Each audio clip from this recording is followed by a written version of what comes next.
कौन सर्वश्रेष्ठ देवता है ये सोचा जा रहा है। इससे बड़ी मूर्खता क्या होगी। सब लोगों ने ध्वनिमत से पारित कर दिया कि सबसे बड़े देवता ये हैं, इनकी पूजा यज्ञ में सर्वश्रेष्ठ प्रधान वेदी पर होगी। उसी समय शिशुपाल था। शिशुपाल खड़ा हो गया और खड़ा होकर के शिशुपाल तो भगवान का शत्रु ही था। गोद में उठाया, दो वहां गाय, बुआ ने पैर पकड़ लिया। अरे भाई, बाद में पूछताछ करना, वचन दे दो कि मारना मत। आकाशवाणी ऐसे हुई थी। कहा कि बुआ तो मारना पड़ेगा। कहा कि तब आता जाओ, वचन देता हूँ 100 गलती करेगा तो माफ कर दूंगा, लेकिन 101वीं गलती माफ नहीं करूंगा। वही शिशुपाल था जब रुक्मिणी के यहाँ दुल्हा बन करके गया था। रुक्मिणी जी का भाई रुक्मिण इनको दुल्हा बनाया था। ये हमेशा भगवान के साथ, जब पिछले जन्म में रावण था, उसके पहले जब हिरण्याक्ष था तो पृथ्वी को छुड़ाया था, जो भगवान की पत्नी है, तो भगवान ने जाके उसके मार को छुड़ाया। जब रावण हुआ तो भगवान की पत्नी सीता को छुड़ाया। जब शिशुपाल हुआ तो विवाह करने चला गया फिर माता रुक्मिणी से, तो भगवान ने वहां लूट के लाया और कहा कि अब की बार इसका कल्याण कर दिया जाए। बार बार भगवान की पत्नी पर दृष्टि रखता था। समझ गए ना, तीनों जन्म में भगवान ने क्या किया। आगे ठीक है, आप लोग कहते हैं कि मेरी अगर पूजा होगी तो मैं तैयार हूं। तब तक शिशुपाल खड़ा हो गया।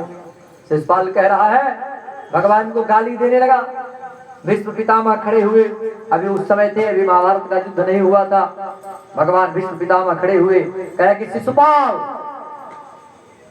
महाभारत में नहीं था, रूप ही रंग बदल जाता, और सामान्य नहीं था, और रावण का अवतार था।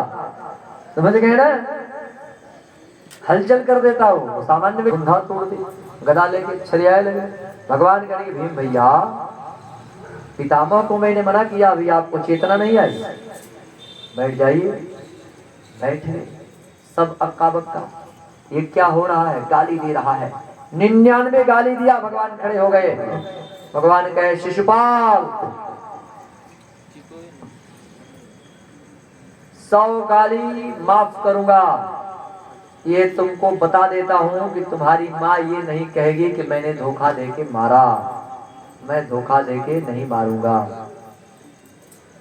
जैसे रुक्मिणी हरण के समय में 99 गाली दे करके तो चुप हो गया, अभी भी समय है। यदि चुप हो जाए तो अपनी माँ का बेटा इकलौता जान बच जाए। तो कहा कि सबक पढ़ा रहे हो, लो 100वीं गाली रे का कहा, ऐ कौआ। भगवान को कहा, भगवान ने कहा स्थवा 100 हो गया। कहा कि लो 101वीं गाली रे का कह कुल पांसनाहा, रे कुल कलंकी। भगवान ने कहा कि कलंकी कहा गया।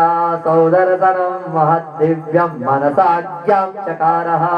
सुदर्शन चक्र को भगवान ने आदेश दिया, आकर के नाचने लगे। दिव्य ज्वाला प्रकट हुई और जा करके गर्दन को कलम कर दिया। बोल भक्तवत्सल भगवान की जय।